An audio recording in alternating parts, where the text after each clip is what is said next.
RPN Singh का इस्तीफा और उनके बीजेपी में शामिल होने से दो बातें तो एकदम साफ हैं कि यूपी में कांग्रेस पूरी तरह ध्वस्त हो चुकी है और दूसरी है कि वहां बीजेपी का मुकाबला करने की ताकत किसी दूसरी विपक्षी पार्टी में नहीं है।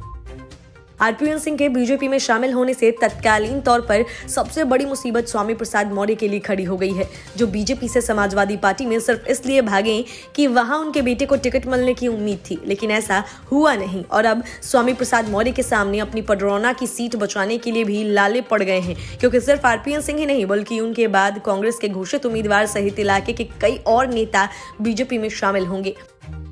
माना जा रहा है कि भारतीय जनता पार्टी आरपीएन सिंह को पडरौना सीट से सपा में हाल ही में शामिल हुए स्वामी प्रसाद मौर्य के खिलाफ चुनावी मैदान में उतार सकती है। आरपीएन सिंह को स्वामी प्रसाद मौर्य के खिलाफ कुशीनगर की पडरौना विधानसभा सीट से उतारने की तैयारी में है। ऐसे में स्वामी प्रसाद मौर्य की मुश्किल बढ़ सकती है, क्योंकि स्वामी भी इसी सीट से चुनाव लड़ने की योजना बना रहे हैं। दरअसल 2009 में आरपीएन सिंह ने बीएसपी से चुनाव लड़ स्वामी प्रसाद मौर्य को हराया था।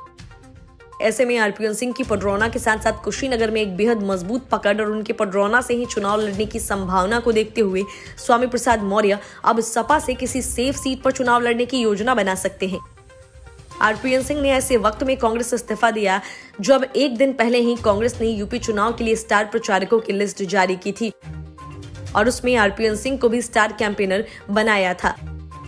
आरपीएन सिंह कांग्रेस के जाने पहचाने नेताओं में से एक है। वह कांग्रेस की राष्ट्रीय टीम का भी हिस्सा रह चुके हैं। पार्टी ने उन्हें झारखंड का प्रदेश प्रभारी भी बनाया था। हालांकि झारखंड के मुख्यमंत्री हेमंत सोरेन के साथ उनकी खटपट की खबरें भी सियासी हलकों में चर्चा बटोरती रही है। शायद यही कारण रहा कि वह पिछले कई महीनों से एक तरह से नेपथ्य पे चले गए थे।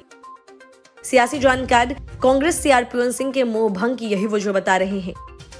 कांग्रेस की अंतरिम अध्यक्ष सोनिया गांधी को इस्तीफा सौंपते हुए आरपीएन सिंह ने लिखा, आज जब पूरा राष्ट्र गणतंत्र दिवस का उत्सव मना रहा है, मैं अपने राजनीतिक जीवन में नया अध्याय आरंभ कर रहा हूं।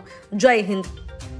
आरपीएन सिंह के साथ ही पडरौना से घोषित प्रत्याशी मनीष जायसवाल, कुशीनगर कांग्रेस के पूर्व जिलाध्यक्ष राजकुमार सिंह भी कांग्रेस छोड़कर बीजेपी में शामिल होंगे। प्राप्त जानकारी के मुताबिक जिले की 3 विधानसभा सीटों पर बीजेपी की तरफ से ये सभी उम्मीदवार बनेंगे।